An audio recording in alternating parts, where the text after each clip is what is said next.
Barakatha Yahweh, Barakatha Yahweh Shai, Barakatha Yahweh, Barakatha Yahweh Shai, Call Halayim La Allahayanawa, Yahweh, Ba'ashem Yahweh Shai, Ba'ashem Kakwadash, Yahayawa, Laratazawan, Amaria Paya, Wahagayawan, Labia, Lapunyaka, Yahweh Ba'ashem Yahweh Shai, Ba'ashem Kakwadash, Taza Warrior, Waga'alya, Shalawam, Wabarakim, Labakayarim Yasha'ala, Washani Kabad, Gawala Wakab, Zukwanyanawa, Waha Shalayakim Nawa, Yashar Allah, Ba'aith.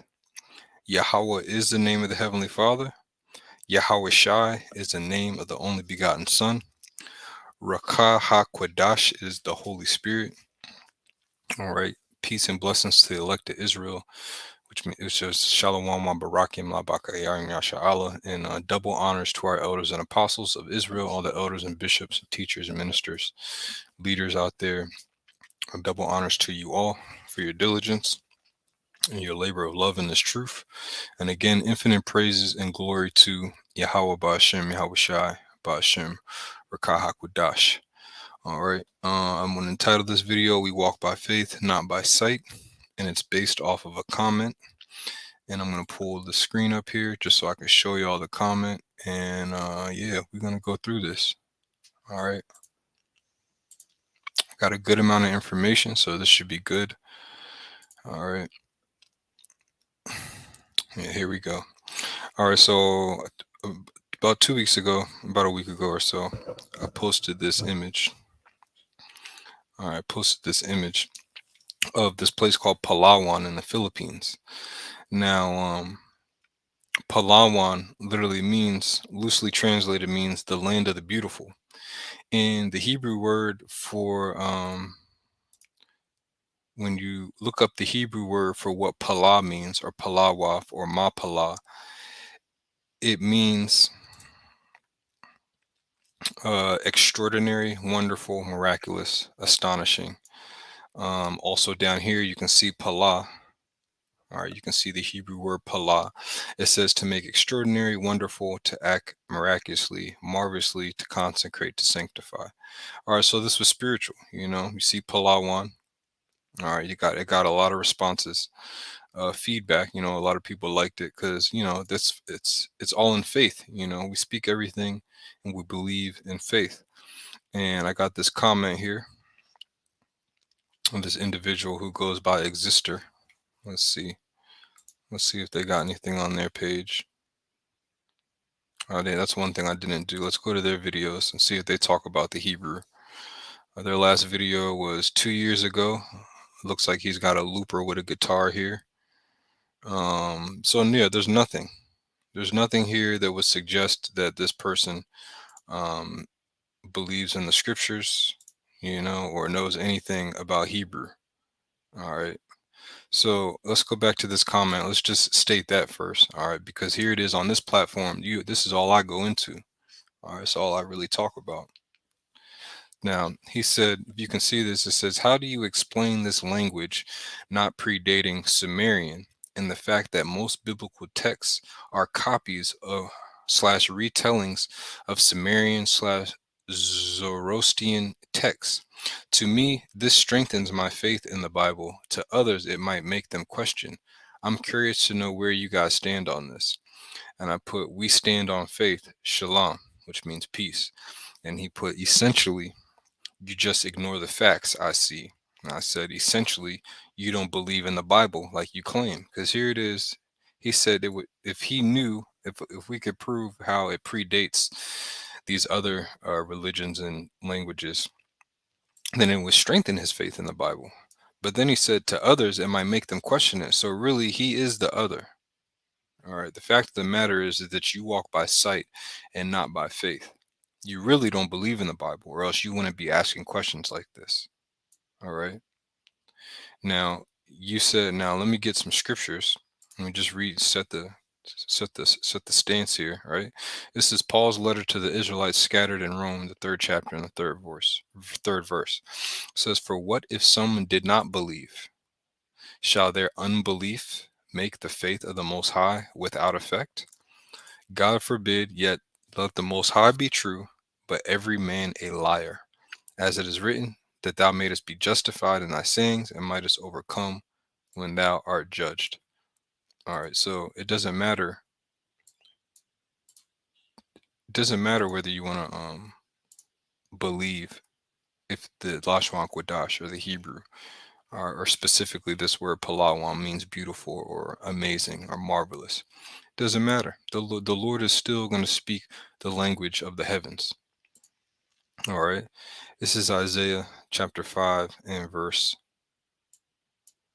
18. It says, "Woe unto them that draw iniquity with cords of vanity, and sin as it were a cart road," meaning they just constantly sinning in circles, creating iniquity. It says that say, "Let him make speed and hasten his work, that we may see it.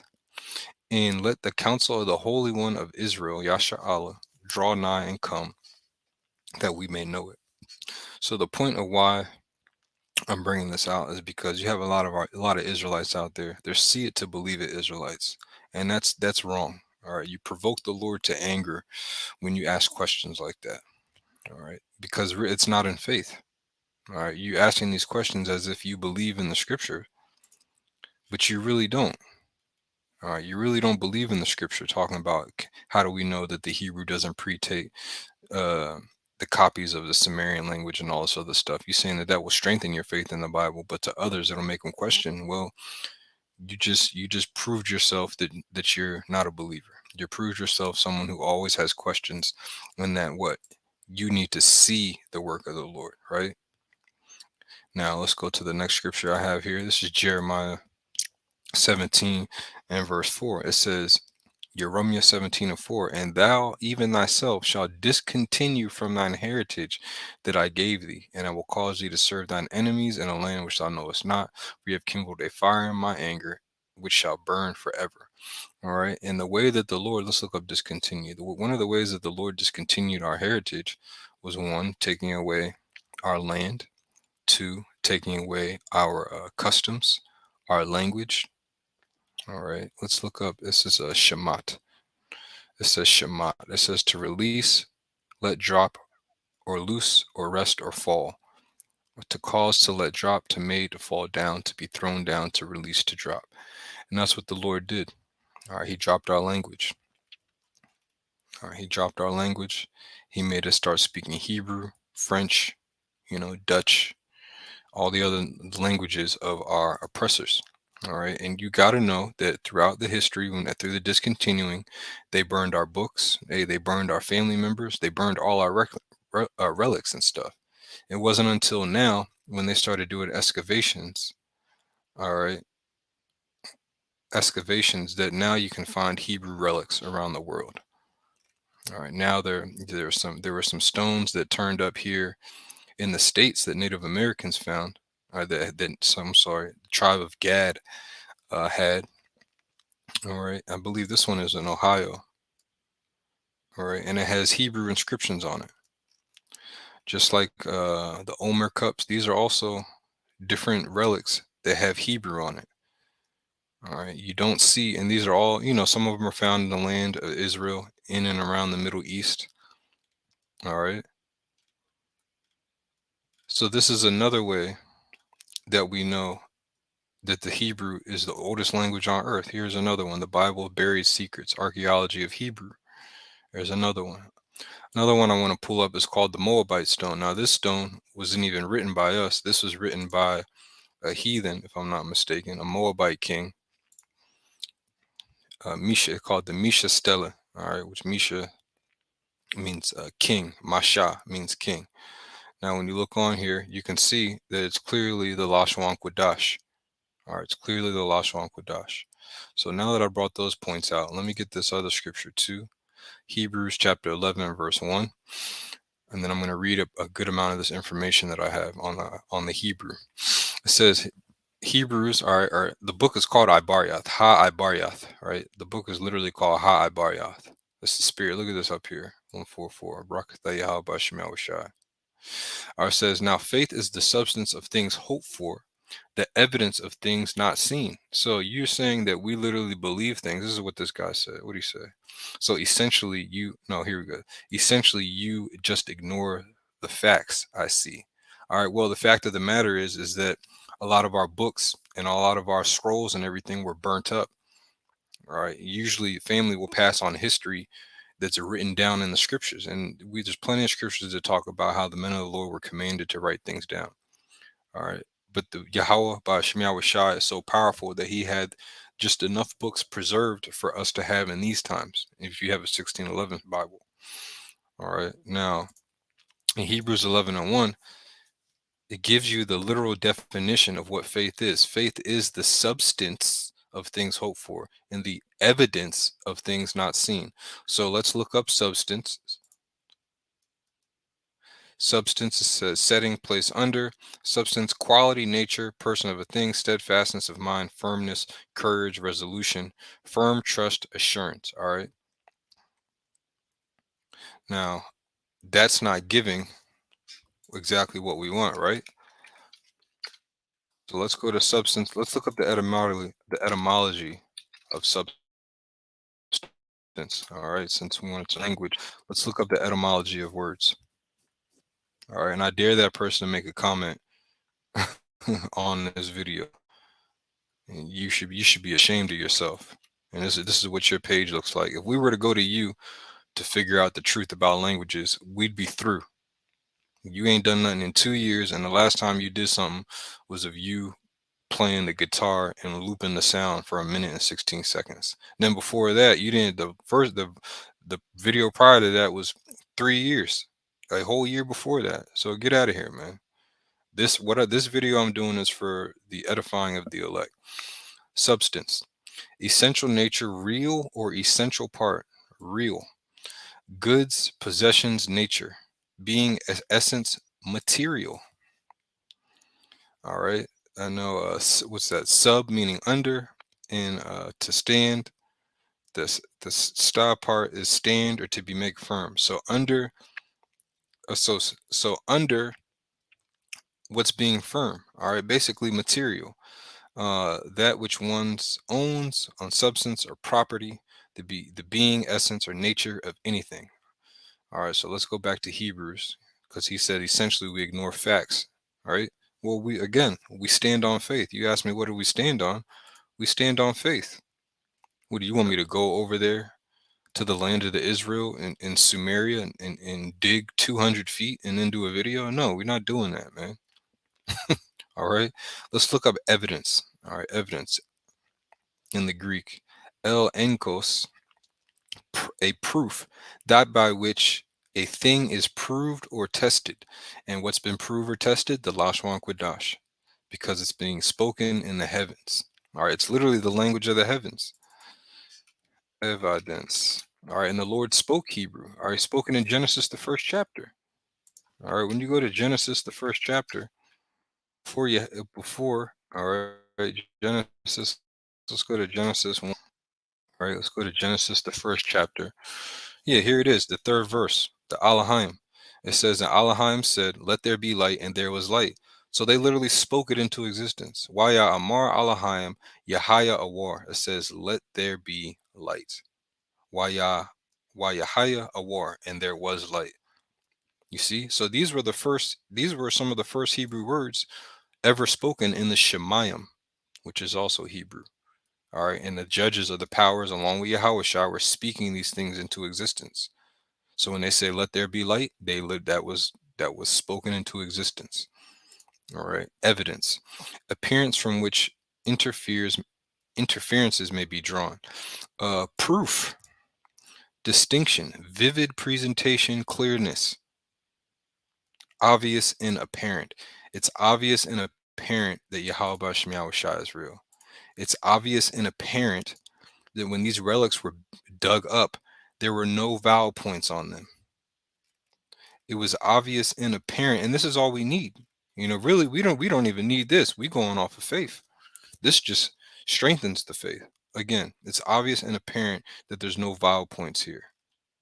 Obvious and apparent that there's no vowel points here. So that's how we know even more that the Lashwan Kwadash is real. All right. Now I read Hebrews 11. All right. Now let's go to Hebrews, 2 Corinthians 5, where I got the scripture. Shout out to the brother Kazakba in the camp. All right. Because I was going to name this Where Do We Stand? But then I presented the topic to the church, to the body here in DC. And I was like, I'm going to go in on this later. And this is the first scripture that came up. And then this is what I did when I saw it. I smiled. I was like, hey, I'm going to name the video this. All right. 2 Corinthians 5, Paul's letter to the Israelites scattered in Corinth, the second book, the 5th chapter, 6th verse. Therefore, we are always confident, knowing that whilst we are at home in the body, we are absent from the Lord. For we walk by faith, not by sight. We are confident, meaning we have faith. With faith. Confident means with faith. I say and willing rather to be absent from the body and to be present with the Lord. All right. But the point is that we walk by faith, not by sight. So this was an ignorant comment. Essentially, you just ignore the facts. I see. Well, you don't even have the facts. What facts did you present? Again, this was his question. How do you explain this language, the Lashon Kodash, not predating Sumerian, and the fact that most biblical texts are copies, retellings of Sumerian and Zoroastrian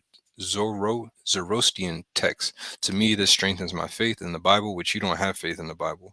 To others, it might make them question. Yeah, and you're right, it does. And you know what's crazy is a lot of the times we turn believers into unbelievers because they were never believers to begin with, if that makes sense. All right, you didn't have a concrete foundation, so you didn't have nothing to go back on. You already got to have a good amount of faith, when it comes to the scriptures. Because if you don't, you're just gonna falter, and out of nowhere, you're gonna be an atheist. You're gonna be questioning everything you see. You're gonna be reading every book out there. All right, and that's that's just not healthy. So the first thing you want to do when you get a question like this, look up both of these words, Sumerian. Well, I looked up Sumerian language, right? I looked up Sumerian language. It says Sumerian is a language of ancient Sumer, is one of the oldest attested languages dating back to at least 3000 BC. It is accepted to be a local language isolate and to have been spoken in ancient Mesopotamia in the area that is modern day Iraq. Akkadian, a Semitic language, gradually replaced Sumerian as a spoken language in the area around 2000 BC. The exact date is debated, but Sumerian continued to be used as a sacred, ceremonial, literary, and scientific language in Akkadian-speaking Mesopotamian states such as Assyria and Babylonia till the 1st century AD. Now, Akkadian is mentioned in the scriptures. All right, this was after the flood, right? And Noah had Ham, Shem, and Japheth. All right. Then when we read through the lineage, okay, I believe Akkadian came from Ham. All right. Here we got the sons of Ham. We got Cush. Cush had Nimrod. He was a mighty hunter. And then we come down to verse 10. It says, in the beginning of his kingdom was Babel and Erech and Akkad and Calneh in the land of Shinar, that's where you get Samaria. All right. That's where you get Sumeria from.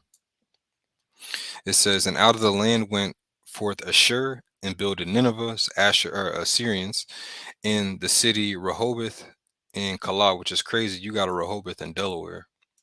It says, in Rezin between Nineveh and Calah, the same is a great city. And that's talking about that Samaria area. Now let's look up Shinar.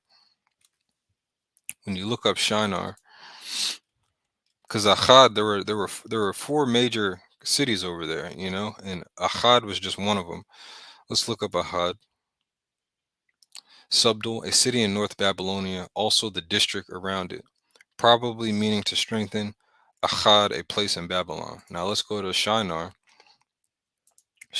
Shan, Shana, Shanair, or Shanair. It says country of two rivers, a ancient name or territory later known as Babylonia or Chaldea. Now it says a place of two rivers. Why? Because I believe the Tigris and the Euphrates are right there. Right? Go to a map. Yeah, you see that? Like, walk on. Yeah. See, you have Akkad, uh, Where's Shinar? Shinar is like further. Here we go. No, I need better images. Let's stop playing. All right, let's see. Let's see if we can get a better image here of Shinar. Kingdom of Nimrod.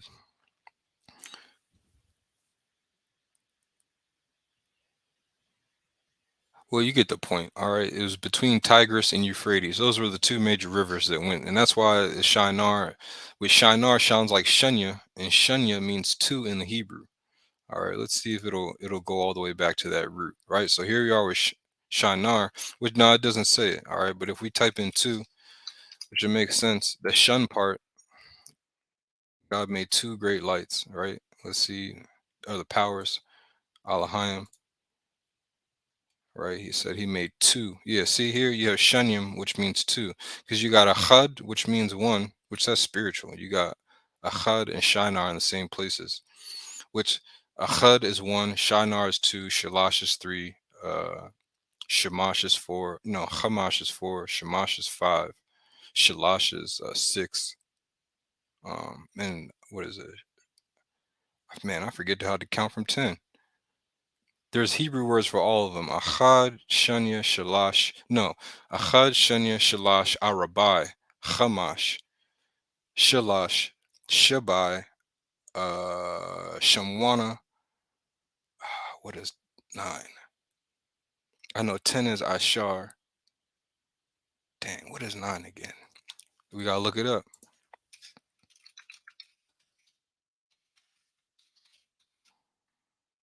9 is, oh, Thashai. That's right, Thashai.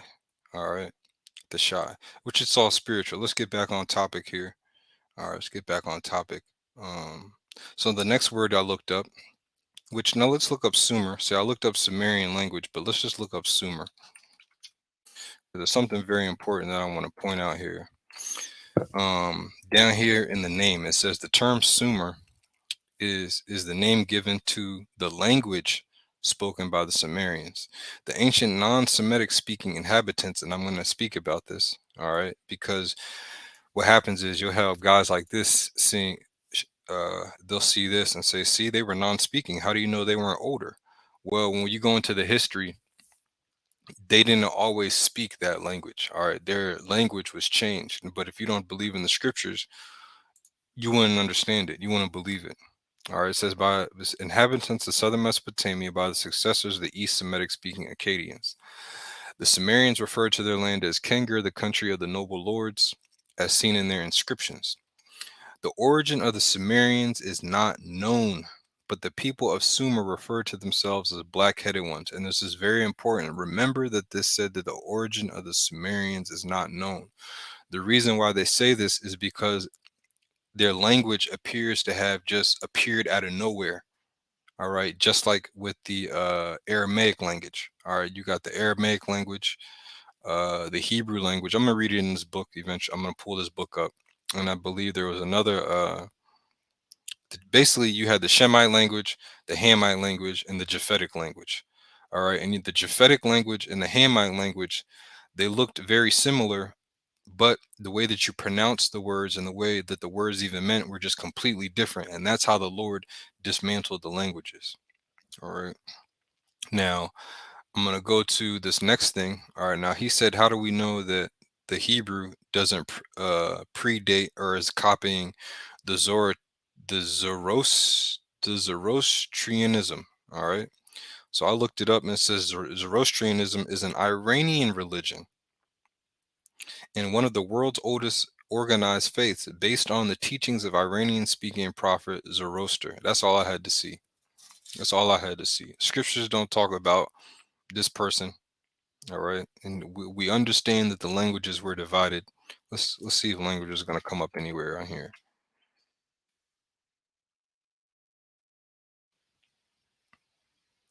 All right.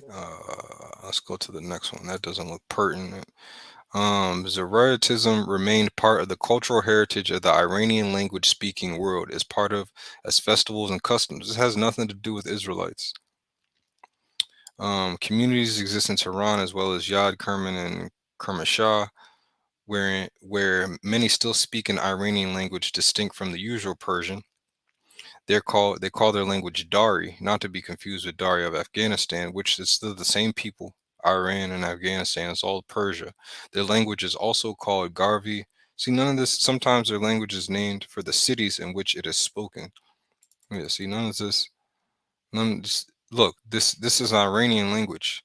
Why are you asking, why are you asking, what are you saying that the fact that most biblical texts are copies or retellings? They're not copies or retellings. All right. If you don't want to believe that, I don't care. We don't give a damn. Why are you even subscribed to the channel? You know, why do you even watch or believe what the Hebrew Israelites have to say? All right. Now, when you go to now let's go to, I want to bring up some other facts here. All right. This is good. Well, this has a lot of information on it. Once I looked up Zoroastrianism, I was through. I don't need to look any further on that crap. All right. Now this is a blog where it says of last year, March 2, the 10 oldest languages in the world. All right, so it has Egyptian, Sanskrit, Greek, Chinese, Aramaic, Hebrew, Farsi, Tamil, Korean, Italian.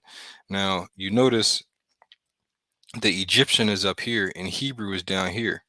All right, well, let's look up Egypt, because of the fact of the matter is the word Egyptian is Greek itself.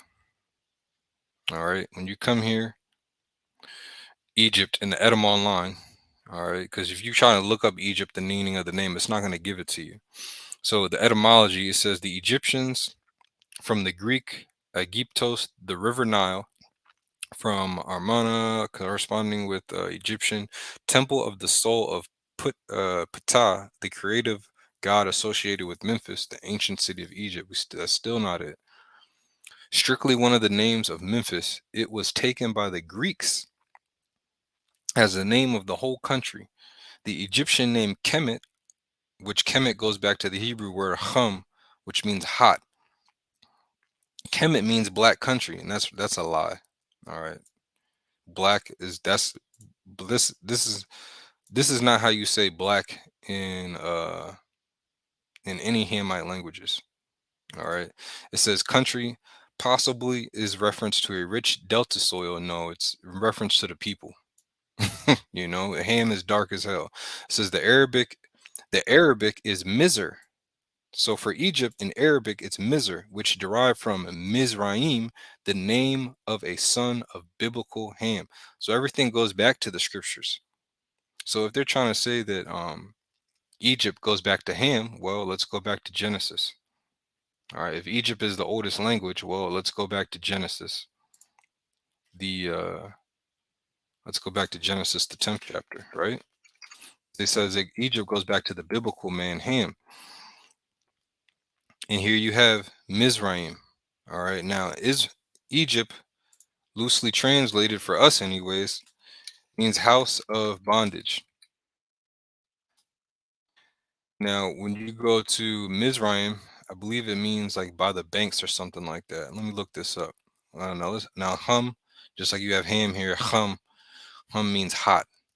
All right, because that land, what we know of Africa, means hot, which Africa means without cold. Afri, the free part means cold. If I'm not mistaken, Africa means without cold. This is a hot land. All right. Now, when we go to Matazarium or Mizraim, it says land of the Copts. All right. Hey, let's look up Copts. Copts are a Christian ethno-religious group indigenous to North Africa who have primarily inhabited the area of modern Egypt and Sudan. All right. So let's go back.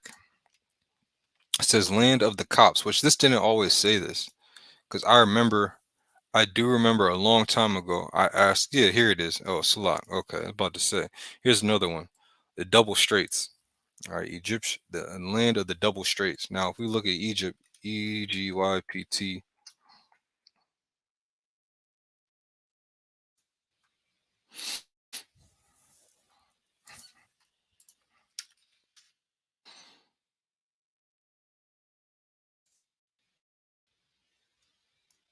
this is what it's talking about. It's just talking about this land here.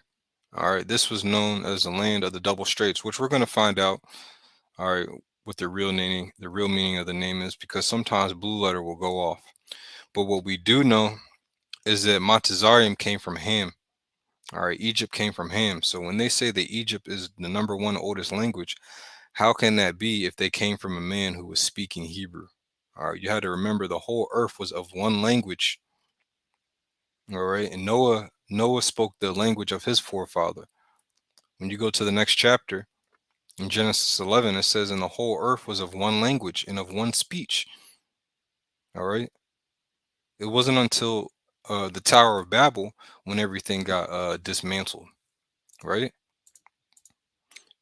Zephaniah 3 and 9. It says, "For then will I turn to the people a pure language, that they may call upon the name of the Lord Yahweh, Yahweh, to serve him with one consent." And the only way to do that is to keep that one language.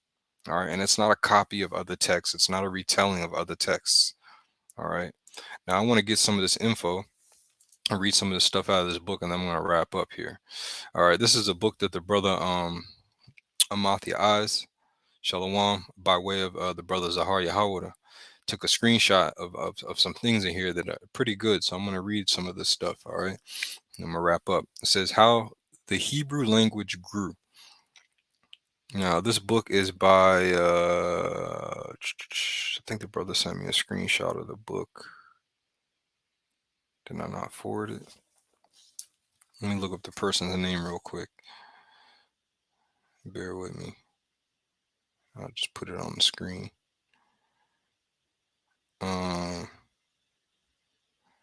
Let's see the 10. I'm off your eyes. Yeah. This is the author of the book, Edward Horowitz. All right. That's the author of the book right there. So let's go through a little bit of this. I'm just going to quickly read it. This chapter 1 is about the beginning. In the beginning, there were words. All right. Now let's go to the next picture here. It says, "This book was written with several purposes in mind. The most important of these is tracing of the growth of the Hebrew language from the very earliest days, many thousands of years ago." Excuse me. How many we do not know. See that? We do know. It's approximately 12,000. The most primitive ancestors of Hebrew probably consisted no more than a small number of words. Many or most of these words had no more than one syllable. Since the time, Hebrew has grown greatly and has become a modern language with a vast literature and vocabulary. I'm going to go to the next page.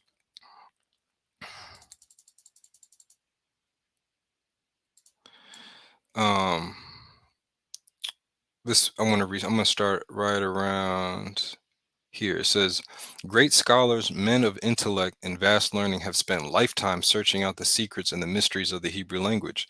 The quest for the primitive Hebrew roots is never ending. The study intensively They study intensively the sister languages of Hebrew, using them to throw light upon the development of Hebrew words. Like you got, like I said, what is that? The Aramaic and the Sumerian language, or the land of the Chaldeans of Babylon, of Cush. Down here it says, "How the Hebrew language grew is meant for students whose mother tongue is English. There are an amazing number of similarities between oops, word building in English and in Hebrew. There is hardly a single process of word building in English that cannot be duplicated in Hebrew. This book will point out these parallels clearly. Above all, the book means to give to the reader a sense of restless energy and tremendous creative power of the modern Hebrew language in Israel of today." Down here it says, this is important to bear in mind. Etymology tells us where specific words come from and something of their history. In the field of etymology, there are wide differences of opinion among scholars, even among the very best of them. See, so even the scholars know that they don't got it. You got to be of the elect to understand this language and believe in this language. All right. And here you can just, the scholars are pointing out some differences. Like this is a good difference. All right. What they're alluding to, anyways. Professor William F. Albright, America's ranking Semitist and archaeologist, cleverly suggests that a shakak, which means forget, is a metathesis of Chashak, darkness. Forgetting really is Forgetting is really equivalent to being in the dark about something, which is spiritual. The Hebrew is a spiritual language, just like I showed you. Shunyam and Shanyar, even though Shinar means between two rivers, right? And then the way that you say two in Hebrew is Shunya. So there's always going to be similarities between certain words that kind of have a similar meaning. All right. It says forgetting is really equivalent to being in the dark about something. Others say that it is pure speculation, that it has no plausibility. Well, it does have plausibility. All right. It's spiritual. The Lord is spiritual the way that He designed our language. All right. So, how did the Hebrew language originate? It is very important that you know that there happens to be a very simple answer. We do not know. We do, though. All right. It started with Yahweh Bashem Yahushai approximately 12,000 years ago. All right. When He said, "Let there be light." All right. And hey, we were writing down our the Hebrew. That's why there's tons of relics are being unearthed right now. Scholars do not know. It all happened so long ago that it would be in all likelihood impossible for men ever to wrest this secret from the dim and shadowy past. That's why you gotta walk by faith and not by sight. Primitive men needed desperately to communicate one with another, to warn each other of danger, to express all other common human wants and passions. Somehow or another, each group got to agreeing on what to call certain things. How, we do not know. Of course, scholars have speculated endlessly. Some of their speculations are clever, even brilliant, but it all comes down to this: we really do not know. That's something. All right, but the spirit of Yahweh by Shemiah Shai, He gave us an unction to know all things. All right. It says Hebrew language we are struggling to master belongs to another, the Semitic. These two are the most important of language families. Almost everyone has brothers and sisters and parents, and so have languages. All right. Um, Yeah, I read this. The common words in all these languages, such as the words for father, mother, sister, brother, star, light, and ECT, are allowing for certain regular phonetic changes the same. If you are studying German or French, you will notice, and the teacher will point out to you what a really enormous number of words English has in common with them. Hebrew, on the other hand, belongs to an entirely different family of languages, one which bears the name Semitic. When you are studying Hebrew, you will notice that no such striking similarities exist between Hebrew and English. The words for common things in Hebrew and English are utterly unalike. It is true that Hebrew and English do have a few hundred words in common, but they are not the common. Now, one thing I want to point out, I got to bring the scripture out. Uh,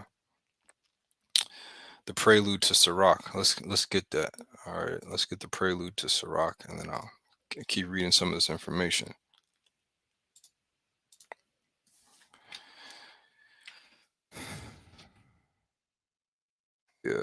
Here we go. All right, this is Sirach, the prelude to it. It says, "For some things, y'all can see this. For some things, for some things uttered in Hebrew and translated into another tongue have not the same force in them. And not only these things, but the law itself and the prophets and the rest of the books have no small difference when they are spoken in their own language." All right, and that's what we're reading about. Everyday words and they constitute but a small fraction of their total respective vocabularies. The sister languages of Hebrew are languages such as Ashur, which we read in Genesis, Ashur, Babylonian, which is Cush, Arabic, which is a language of Ishmael and other tribes that had got conquered by Ishmael and were using it, Syrian, Ethiopic, which is Cush, all right, this is Cushites, and also, and has been lately discovered Egyptian. Lately discovered. So Egyptian language was discovered after, all right, after the Hebrew. So on this blog, whoever created this blog and said that Egypt was the oldest language, the lie detector has determined, which is the scriptures, that that was a lie. All right, let's go on to the next one. This is a good book, by the way. This is a real good book. All right, let's go on to the next one. This is the picture I took. No, that's a picture brother took. All right, it says from pictures, thousands of them to 22 letters. I'll read this kind of quick. It might strike you as rather odd, but the actual historical fact is that the Hebrew Phoenician alphabet practically is the mother of practically all the alphabets now being used in the world. God damn. Hey, brother, Mafia, you're gonna have to go back and highlight this page, bro. Go to page 10 and highlight the first paragraph. Good gracious. The English alphabet we now use is directly descended from the Hebrew Phoenician alphabet. It follows largely the order of the Hebrew alphabet. The names of the English letters are actually fragments of old Hebrew words, which were used as the names of letters. It says, as students of Hebrew, we certainly ought to be interested in the creation of the alphabet as its march from far of Israel across the lands of the seas to England and America. Let us begin from the beginning. All right, let's go to the next one. That was good. Wait a second. Let me see. Page 10. All right, now we go to page 13. Let me get some of this info. Trying to make sure this is not from the book I took pictures of. Okay, yeah. No, this is the last one the brother sent me. This is good. Let's skim through some of this here. All right. Um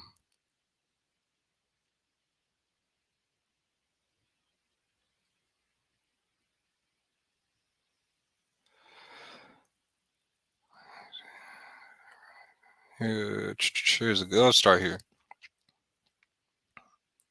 Along with this discovery was born the great idea, an idea that was destined to change the course of the world. If there were approximately only 22 sounds, why not make a picture to represent each of these sounds? And then learning to write would be a comparatively simple problem of learning to make 22 pictures. In choosing his pictures, our unknown inventor, he may have been a Hebrew, we call the alphabet Phoenician because it was they who actually spread it throughout the world, showed his genius. He chose pictures that would once suggest to the mind of the reader that its sound was to represent reader the sound it was to represent. Thus, if we wanted to indicate the sound G, he drew a picture of a hump of a camel, which is gamal. All right, that is the Hebrew word for camel, or the Hebrew word for the the Hebrew character Ga is gamal. All right, just like the Hebrew word for or alap is what is 1,000, and it also means cattle. The Hebrew word for ba, what it's going to say here, if the sound B, he made an outline of a house. All right, because the Hebrew word for the Hebrew character ba is bayath, which means house. It says if the sound M, he drew a wavy line to indicate ma, which is water, because the Hebrew word for water is mayim. This wavy line then stood for the sound M. Words of course are combinations of groups of sounds. To write words, they simply combine these pictures, which we now call letters of the alphabet. And all right, and that's what was happening, I believe, through the spirit at the Tower of Babel. The Lord, he just literally had them babbling, or he had them making sounds, different sounds, and what they were doing, they would draw pictures. Where is let's just do this. They would have he was having them they would just draw pictures, all right? And he was having them make all types of sounds. And these are the pictures that where they were drawing. This is what they would come up with. But before this happened, they were doing what? They were speaking Hebrew, man. All right, let's keep going. Here are some of the letters which scholars say can definitely be traced back to specific Hebrew words. These are the ancient Hebrew forms. They are not the ones we now use. Good gracious. This book is heavy right here, bro.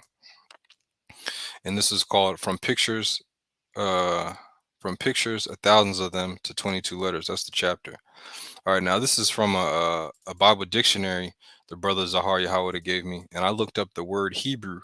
Now this Bible dictionary, I think it's from like, let me see, I think it's from like 1942, something like that. Let me look up the copyright date on this. This is oh, I'm sorry, this is from 1898. So this Bible dictionary is over 100 years old. All right, and I got it, Esau. All All right, and this is it. This is the Bible dictionary, and this is what you see on the screen. All right.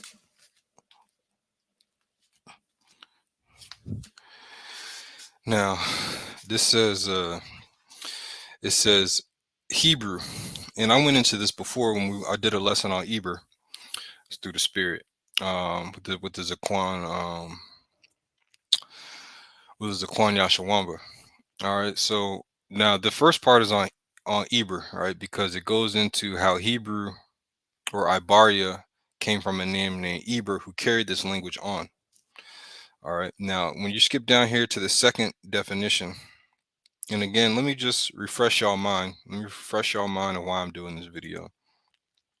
This guy said, how do you explain this language not predating Sumerian and the fact that most biblical texts are copies or retellings of Sumerian Zoroastrian texts? Well, the simple fact is that Sumerians, Zoroastrian, they all came from men who were speaking Hebrew, and their languages changed when they had the audacity to build that tower.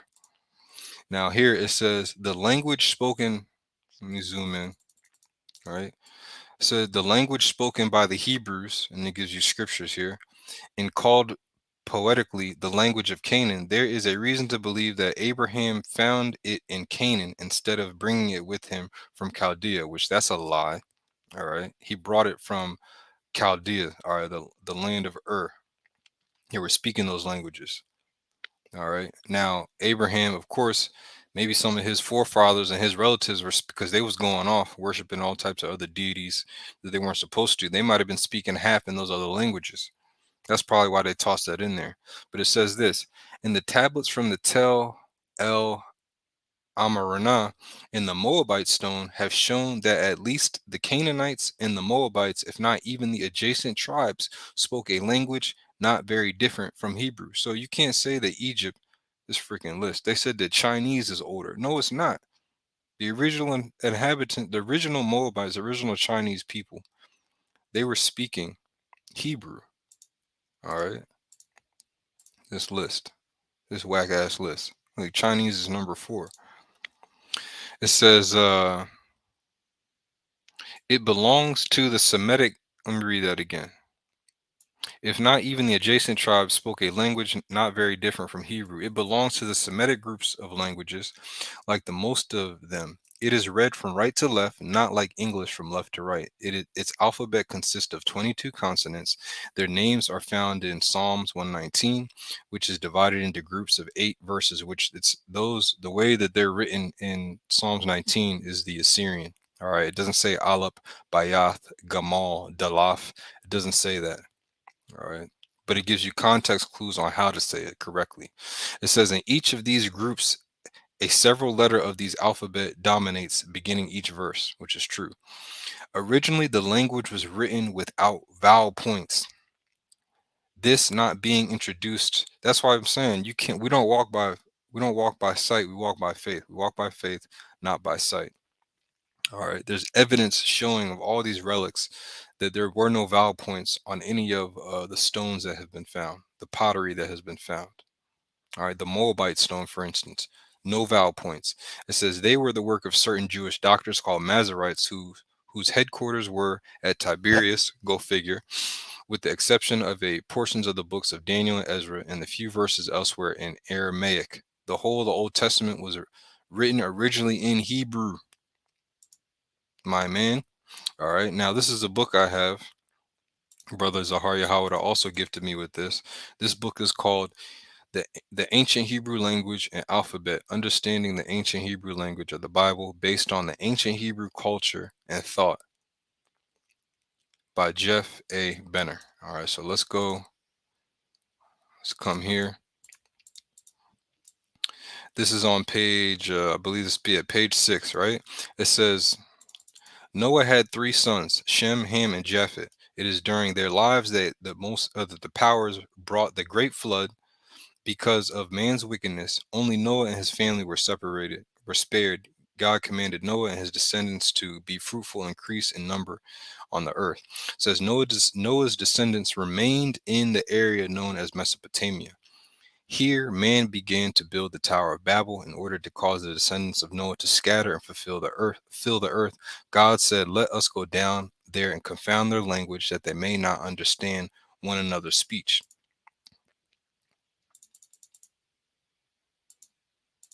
All right.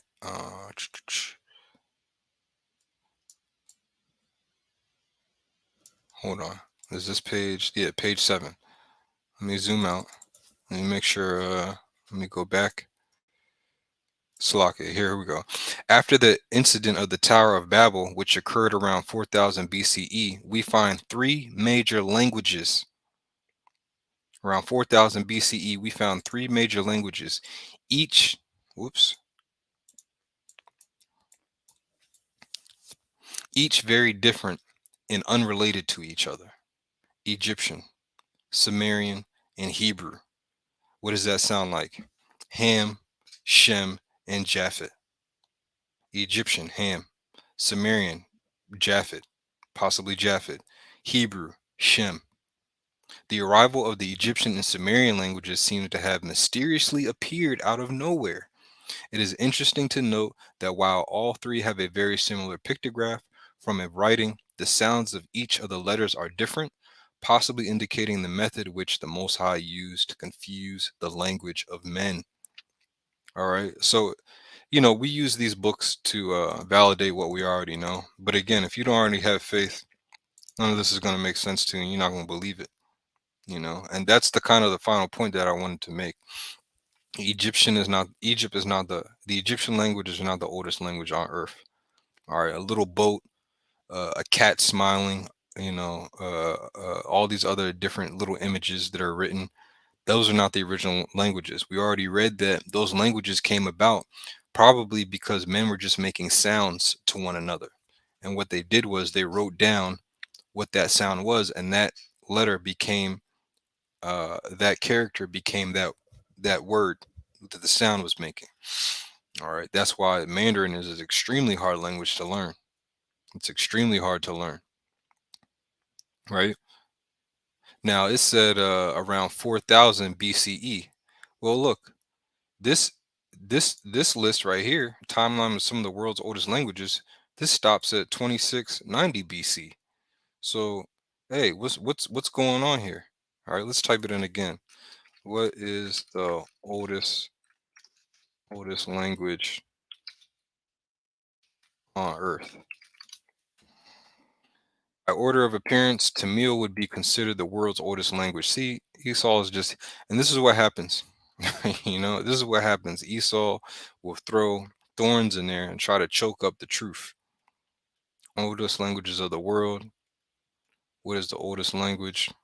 Let's click on images. Let's see what pops up. It's all sometimes it's good to click on images. And look, here you have some of the oldest languages. But again, like we read in that book, some of these languages, and like scholars say, they don't know where these languages started. They assumed this looks like they just appeared out of nowhere. While the Hebrew is constantly being proven and dates given to it. So that was pretty much it. I've seen a good amount of scriptures on here. Um, let me go back.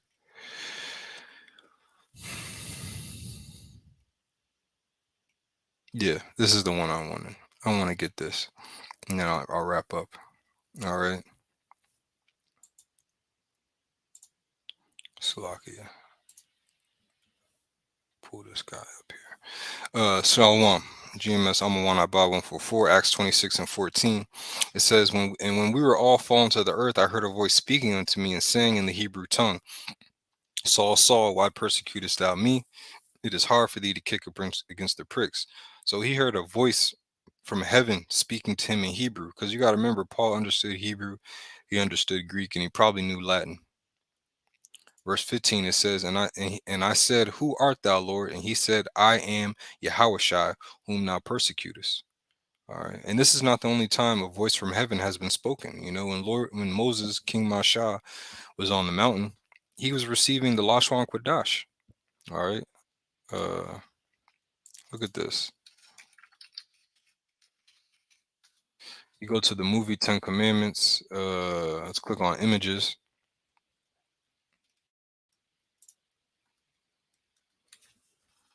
You zoom in, what do you see? You see the ancient Hebrew. All right. And again, you don't see no vowel points. And really, like I said, the first words. Oh, another thing I wanted to point out. I didn't even get this. That's all good. It's all good. But basically, this king, this king was mentioned. I forget which one of the books I was reading, but this king was mentioned as of speaking what is it, the Sumerian language. All right, because he was the king of Shinar. All right, during the time of Abraham, which in the same book I was reading, Lord willing, I'll post a picture of it. Basically said that Abraham, he kept the Hebrew language and took the Hebrew language west with him. Like he kept speaking that language. So you already know his servants were speaking the languages, and all his children were speaking the language too. You know. But that's pretty much it. So where do we stand? We stand on faith. Why? Because we walk by faith and not by sight. All right. Walk by faith and not by sight. So hey, all praises to Yahweh Bashem Yahushai Bashem Wadash. I know this was a little long, but I had a good amount of info I wanted to go into. So the water Yahweh Bashem Yahushai for allowing me to do this video. I'm gonna say Shalom to the elect. Again, Barakatha Yahweh, Barakatha Yahushai, Bashem Wadash, in the name of the Holy Spirit, and double honors to our elders and apostles. Great millstone. Shalom.